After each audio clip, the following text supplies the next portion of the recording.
This was while receiving members of the National Working Committee of the APC that promotes private sector investment in agriculture. The 5-year $15.7 million agribusiness investment program will be reaching out to at least 5,000 small and medium enterprises, thereby expanding opportunities for borrowers and lenders. And as the week was about to round off, President Muhammadu Buhari arrived Daura, Katsina State, ahead of this year's Eid al-Kabir celebrations.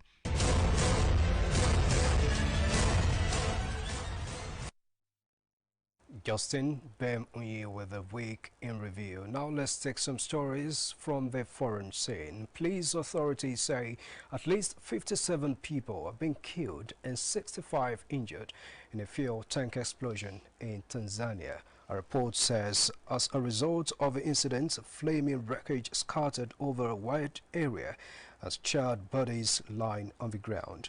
Police say people were trying to recover fuel from the vehicle which had overturned a major road some time earlier when the blast happened. The incident occurred in Morogoro region, Tunisia, in a FIBA Afro Basketball Championship in Dakar, Senegal. Olumide Eguntola is our guide on the sports update. Nigeria's D Tigers began their Afro Basket title defense on a convincing note, beating Tunisia in their opening Group B game 75-26 on Saturday in Dakar, Senegal. Also, Nigeria's D Tigers defeated their counterpart from Canada 90-81 points on Friday night in an exhibition match. Team Canada had earlier beat the Nigerian side 96-89 in Toronto. Both teams are preparing for the FIBA World Cup, which starts later this month in China. And in football, the 2019-2020 English Premier League started Friday night as Liverpool recorded 4-1 win over Norwich City. Manchester City demolished West Ham United 5-0.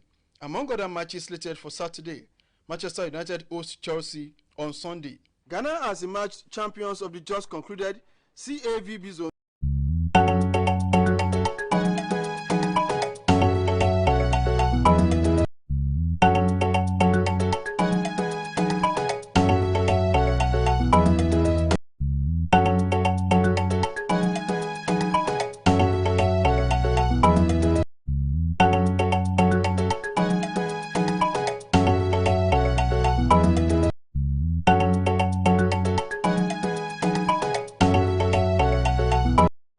Discover the uniqueness in the entertainment industry. African Broadcasting Network (ABN) is now the pace setter in the industry. Do you want to advertise your product and services? Count on us. We will do it much more than your expectations. African Broadcasting Network (ABN) will deliver quick and prompt services. Our quality and clarity stands us out when it comes to delivering quality broadcasting. Our staffs are hardworking and versatile in the specific field of office. Our environment is so conducive and we are open to all. We also give advice on how to run your business profitably. African Broadcasting Network is situated at 9894 Eastern Street, Suite 875, Houston, Texas 77036. Contact phone 281-652-8396 and 832-490-8203. Website www.abntvnetwork.com. ABN, celebrating Africans' rich cultural heritage.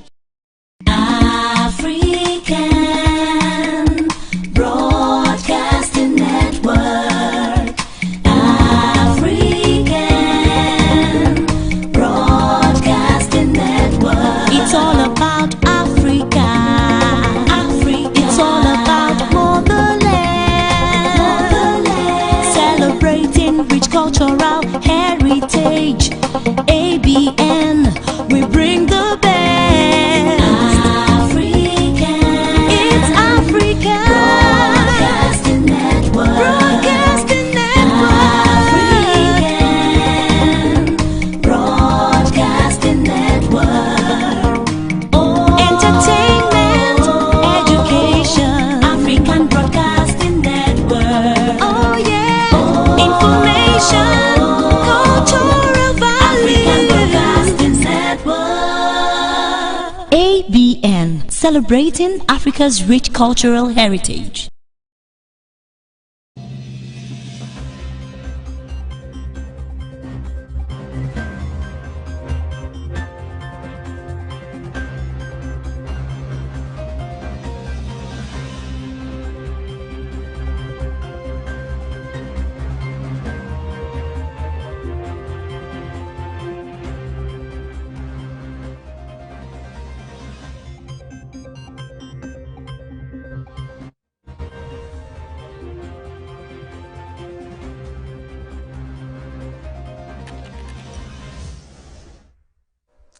With 11 billion US dollars commitment, the World Bank says it is willing to do more in helping Nigeria fight poverty. United States shale oil drags market space with Nigeria's crude. It's countdown to Eid al-Kabir celebrations and Nigerians are in last-minute preparations. What are they buying? Find out when the program returns. The program is Business Express, reaching you from Abuja, the nation's capital. And I am Muplang Dakok.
Reports reaching us indicate that traffic on Kaduna-Abuja Expressway has been brought to a halt as a result of prolonged traffic gridlock stretching about 10 kilometers around Olam Farms.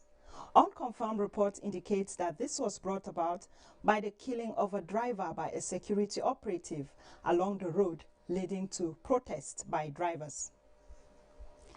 To economic matters now, the World Bank is telling states in Nigeria to own projects domiciled in their territory and improve transparency to enable citizens benefit more of its programs. Country Director of the bank, Rachid Benesaud, at the first Portfolio Award ceremony, said the institution will remain on its toes until it sees sustained development in all aspects of the socio-economic environment of Nigeria. Leah Katumba Batunde completes the story. The things I found upon taking office as governor of Kaduna State about 4 years ago was that most governors don't know what's going on as far as World Bank finance projects are concerned. The project teams tend to micromanage the projects at the level of the Ministry of Finance and liaise with the World Bank to take decisions. The governors are completely in the dark. So often you find large amounts of money sitting idle that can be used for the benefit of the state that the governors are not aware of. This is the kind of awareness the World Bank is trying to create in Nigeria through this newly introduced performance award. 11 billion US dollars is the current value of the bank's commitment across sectors in Nigeria, the largest in any African state with room for more. The World Bank and the Federal Ministry of Finance have been streamlining activities in line with the Economic Recovery and Growth Plan (ERGP) to broaden the people-oriented portfolio that seeks to improve social sectors such as health and education, wealth creation, human capital development and economic development are also vital areas in this relationship. The states have to learn from each other. And that's what we would like to create, this space where the states can learn from each other and a solution exists to a problem in another state. So that kind of peer learning is very critical. 23% disbursement seems low, but coming from a very low base, this is a good achievement and I believe we can do better. Taking the World Bank's activities a notch higher, it is awarding states that have shown commitment to the formulation and execution of policies in line with its mandate of poverty reduction. And the situation in our state is so devastating. Even before the Boko Haram incident, the state is classified as one of the poorest states in the country. And with the coming of this devastation, the state went down further. So for that reason, we are doing all our best to see that the little resources we are getting from the Federation account and the other sources from the development partners are harnessed in order to bring our people out of the abject poverty we are currently in. Consensus here is that there is still a long way to go in ending extreme poverty and promoting shared prosperity. Hence, the need for more commitment and proactiveness. Now, Eid al-Kabir celebration is synonymous with ram sacrifice, and that is why at times like this, seasonal ram markets spring up in strategic places. The Kubau ram market is, however, a permanent one, but sellers this year lament persistent price hike and low patronage.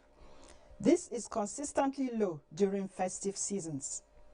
Let's see details of this report from Bosede Ebel. This is the season of ram.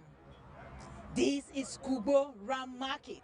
Although it has been a wet day, it's obviously not an hindrance for both the sellers and buyers of ram, which plays a significant role in this festival, commemorating Prophet Ibrahim's devotion to Allah. These rams are of different sizes and the prices varies. An average ram of this size before the season cost between 25 and 28,000 naira, but now sells for 30 to 40,000 naira and above. 32-year-old Bello Usman has been in the ram business for 18 years. He explains the reason for price changes at times like this. Before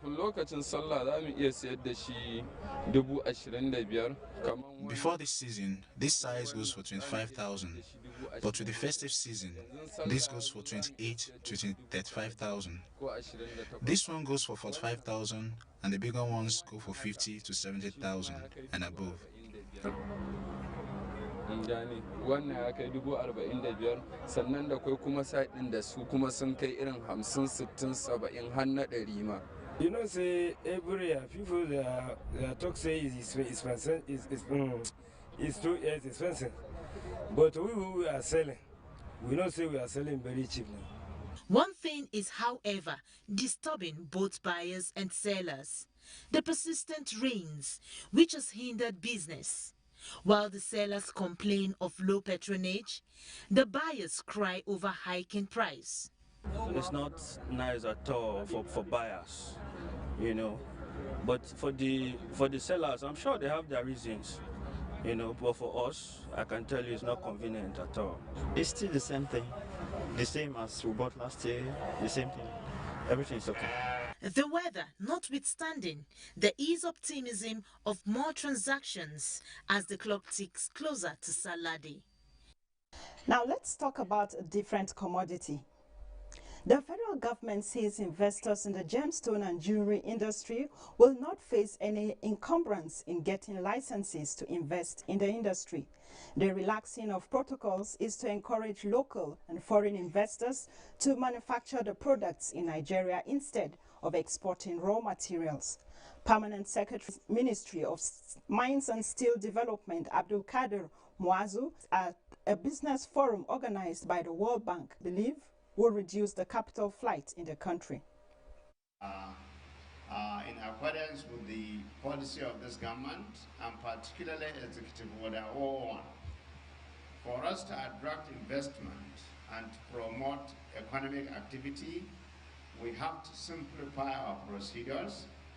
We have to be more efficient in the way we process licenses and permits, and we have to automate. And the ministry is embarking on very robust program toward that. The ministry is deploying an integrated mineral resources web portal that will actually automate all our processes, including payment for fees. Back in Nigeria, it is estimated that the value of gemstone exports from Nigeria is only about $2 million, with most of our gemstones being exported to Thailand, Sri Lanka, Israel, Germany, and United States. And most of them, of course, are smuggled out of the country. With We do not therefore need a soothsayer to tell us that Nigeria needs a sustainable, buoyant gems and jewelry industry to feed the appetite of our large population and for exports. The revenue sharing formula of the nation has been a subject of public debate in the past 1 year. This is coming even as the nation's revenue base falls short of meeting expenditure demands. The law of demand and supply is at play here, and so I took a trip to the office of the Chairman, Revenue Mobilization and Fiscal Allocation Commission, Elias Mbam. He spoke to us on the revenue allocation formula review and the Commission's plans towards reviewing the remuneration of public, judicial and political office holders in line with prevailing economic realities. Let's take a look at that conversation. We are made to understand that there's a new allocation formula review in place. And now that you've started a second tenure, can you tell us how far so far? As you rightly said, this is my second tenure. And I recall that in 2012, during my first tenure, we commenced the process of reviewing the revenue allocation formula, which the Commission concluded with, in line with the rule laws, we need to send it to the President, after which the National Assembly will pass it. But this process was not concluded before I left. I came back and the information that I got was that no further action was taken on that review. And between 2015 and now is a lot of time. We can no longer continue to say we work to endorse that. So in view of that, I've constituted a new revenue allocation formula committee made of basically of members of the Commission. And members, I mean commissioners that are representing states. And this committee shall be inaugurated on Thursday next week. They need to look at what we did and what had been previously done and come up with options on how the revenue formula review will be concluded. So what do you expect to achieve with this new committee, and then what's the duration of time you're looking at? We want to achieve a new revenue formula because the wishes of Nigerians are that there is need to review the existing revenue formula, because a lot of areas that are considered in the formula have changed from what it was at the last review. So there is absolute need for a review. And we expect that the committee will come up with a review document which will be sent for approval of the National Assembly. So what about the review of remuneration for public, judicial and political office holders? No, we have a different committee. I set up another committee on remuneration and of public officers. They look at the existing remuneration of public office holders, appointed or are elected, and judicial office holders. They will advise the Commission on whether the present remuneration is appropriate or it requires to be reduced or increased.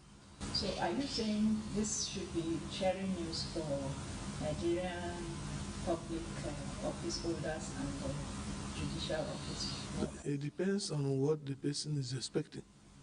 But it is not about reducing or increasing. It's about the process.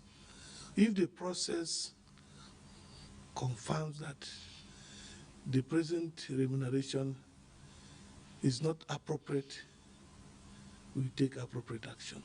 They know they will do a preliminary works, and they will come back to the commission to advise that this is the length of time it can take. I may not be in a position to say exactly how long it will take now. So the president challenged the commission, that's your commission, the Revenue Mobilization and Fiscal Commission, to partner with the government, the federal government, to lift about 100 million Nigerians out of poverty. How are you taking that challenge? Well, it's a very important challenge, and we consider it one of our priority areas of concern. Well, the present government has done very well in agriculture, and we intend to diversify the present sources of revenue to the federal government, or the federation, which agriculture is one of the areas. And you know, agriculture is directly linked to solid mineral. We intend to diversify the source of revenue from the solid mineral sector. And the solid mineral is, you take it from the soil, feed the soil, and the soil will feed you. Take, for instance, phosphate, urea. They are minerals. If we are able to develop those areas, we have more fertilizers, which will feed the soil, and the soil will feed the crops, and the crops will feed human beings. And so we have more people who be lifted out of poverty. We have more employment. We have more resources for government, because people who make more money will pay more tax. And we get royalties from the mineral resources that are being mined. So it's a chain reaction. So through that process, there will be more employment, there will be more revenue, there will be more food. Next 2 years, while you are chairman of the commission, what do you have in plan away from the revenue release? To expand the size of the cake that is to be shared to the 3 tiers of government. So I will concentrate more in enlarging that cake so that there will be more revenue available for sharing outside oil and gas. In other words, diversification. Another thing that comes to mind is what do you think should be done in order to generate more revenue? Well, I've just said one. If we are able to diversify the economy, developed the solid mineral, develop the agri sector, the manufacturing sectors, the industry starts working again, we have enough material for these industries, then certainly they will pay more taxes, because we collect, individuals will make more money and pay more tax, corporate bodies will make more money and pay more tax, and so the taxes will increase. Can you give a message to Nigerians with the new administration of the president? My message is directly that Nigerians have no cause to lose hope. There's still a lot of prospects available to us, and the government is determined to make a change, to take the country to the next level. We have all it takes, and we are determined to work with government and ensure that we realize a better Nigeria. That was my previous conversation with Elias Mbas, chairman of the Revenue Mobilization and Fiscal Commission. And you're still on to Business Express, reaching you from Abuja, the nation's capital.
Total assets under the contributory pension scheme rose to 9.32 trillion naira at the end of June 2019. The funds, which continued to record a steady rise, hit 8.33 trillion naira August 2018. Figures from the National Pension Commission Thursday revealed that 69.5% of the assets were invested in federal government securities. Now, it's good news for mushroom farmers as Nigeria gears to enhance production and processing of mushroom for export to commodity markets within and outside the African continent. Musa Babaliu reports that the global mushroom market was valued at over $38 billion in 2018. Mushroom farming is gradually becoming a major global vegetable business due to its high demand for food and pharmaceutical purposes. Even though there are no records of the amount of mushroom Nigeria produces annually, however, the demand of the country's produce is on the increase. The demand are mostly from within Nigeria, Europe, the United States, and other developed countries. This brought about this training organized by the National Horticultural Research Institute for farmers cultivating mushroom. They are being trained on the nitty-gritty of modern techniques and types of species that are in high demand. Mushroom production is capable of boosting food production and improve foreign exchange earnings for the country. Under adequate management, it is possible to generate billions of dollars yearly from production and export of the commodity. Apart from mushroom, the farmers will also be exposed to new